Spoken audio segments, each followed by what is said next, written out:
بچپن میں حضرت سیدنا امام حسین رضی اللہ تعالیٰ عنہ نے ایک شیر کو پال رکھا تھا۔ اس شیر کا نام ابو الحارث رکھا ہوا تھا۔ حارث عربی زبان کا لفظ ہے۔ عربی زبان میں شیر کو حارث کہا جاتا ہے، اس لیے اس شیر کا نام ابو الحارث رکھا گیا۔ ایک دفعہ حضرت سیدنا امام علی شیر خدا خطبہ دے رہے تھے کہ حضرت سیدنا امام علی شیر خدا نے دیکھا کہ لوگ بھاگتے ہوئے آپ کی طرف آ رہے ہیں۔ حضرت سیدنا امام علی شیر خدا نے ان لوگوں کو بھاگنے کی وجہ پوچھی تو انہوں نے عرض کیا کہ ایک شیر ہمارا پیچھا کر رہا ہے۔ وہ لوگ حضرت سیدنا امام علی شیر خدا سے شیر کی باتیں کر رہے تھے کہ انہوں نے دیکھا کہ حضرت سیدنا امام علی شیر خدا کے پاس وہی شیر آ کے کھڑا ہو گیا۔ اس شیر نے حضرت سیدنا امام علی شیر خدا کے قدموں میں سر رکھا اور سلام پیش کرنے لگا۔ شیر کا ایک چھوٹا سا بچہ بھی تھا۔ اس شیر نے اپنے بچے کو مولا علی کے قدموں میں پیش کر دیا۔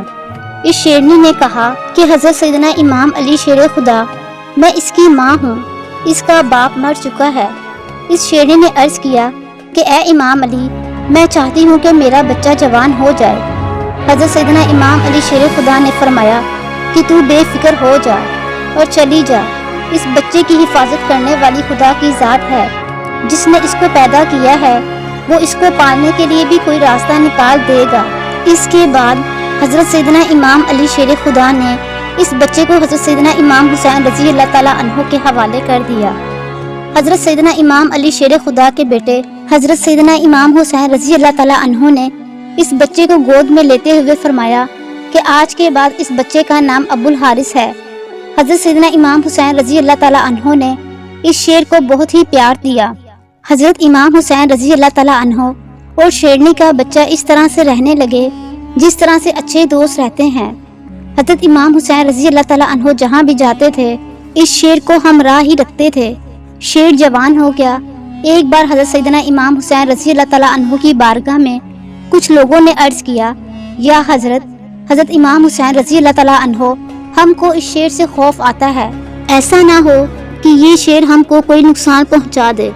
جب حضرت سیدنا امام علی شیر خدا تک یہ بات پہنچی تو حضرت سیدنا امام علی شیر خدا نے اپنے بیٹے حضرت سیدنا امام حسین رضی اللہ تعالیٰ عنہ کو فرمایا کہ بیٹے، لوگوں کا یہ کہنا ہے کہ ہم کو شیر سے ڈر لگتا ہے، بیٹا میری بات مانو تو اس شیر کو آزاد کر دو۔ باپ کا یہ کہنا ہی تھا کہ بیٹے کی آنکھوں سے آنسو جاری ہو گئے، لیکن حضرت امام علی شیر خدا کی بات کو حضرت سیدنا امام حسین رضی اللہ تعالیٰ عنہ کس طرح سے انکار کر سکتے تھے۔ حضرت سیدنا امام حسین رضی اللہ تعالیٰ عنہ اپنے باپ کی طرف دیکھ کر مسکرائے اور آنکھوں سے آنسو جاری تھے۔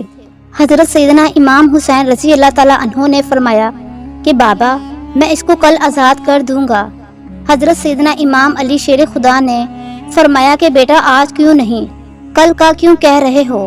بیٹے نے باپ سے عرض کی، اے بابا، شام کا وقت ہے، اس وقت ہم کسی کو گھر سے کس طرح سے نکال سکتے ہیں؟ یہ بات سن کر حضرت سیدنا امام علی شیر خدا مسکرائے۔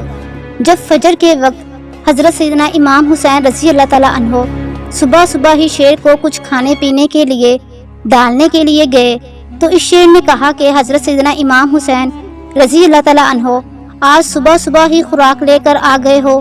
حضرت سیدنا امام حسین رضی اللہ تعالیٰ عنہ نے شیر کو سارا قصہ سنا دیا۔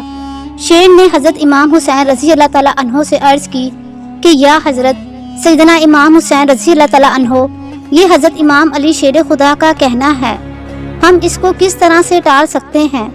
شیر نے کہا کہ امام حسین رضی اللہ تعالیٰ عنہ، ہماری ملاقات ایک بار ضرور ہوگی۔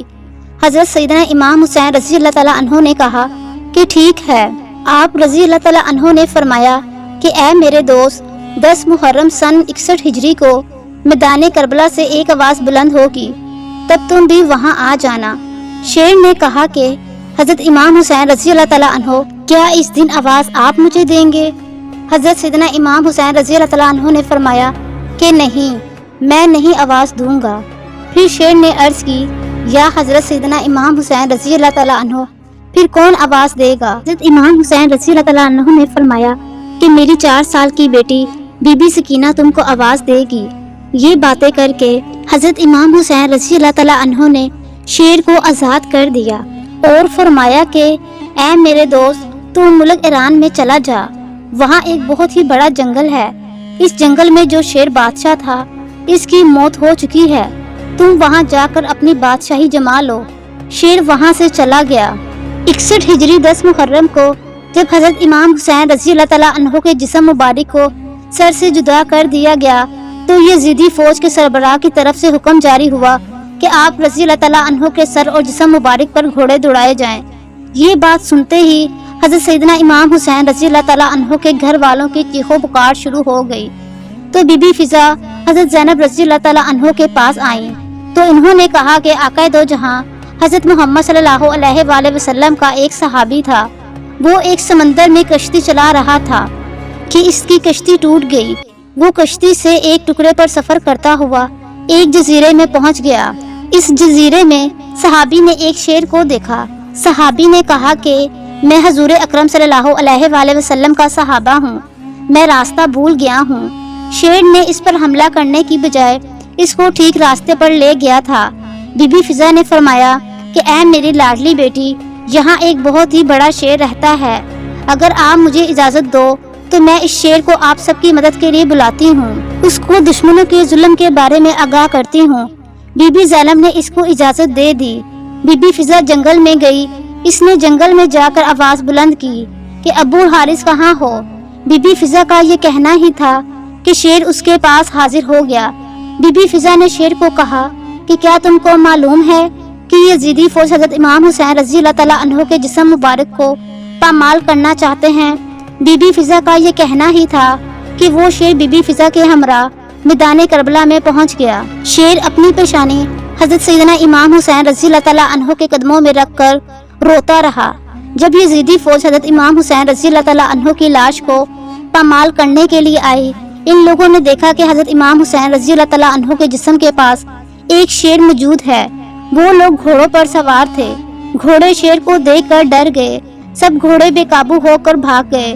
جب اس قصے کے بارے میں عمر بن سعد کو خبر ملی تو اس نے کہا کہ اس بات کو کسی تک مت پہنچنے دینا، یہ ایک فتنہ ہے۔ اس طرح سے شیر نے حضرت سیدنا امام حسین رضی اللہ تعالیٰ عنہ کے جسم کو یزیدیوں کے ظلم سے محفوظ رکھا۔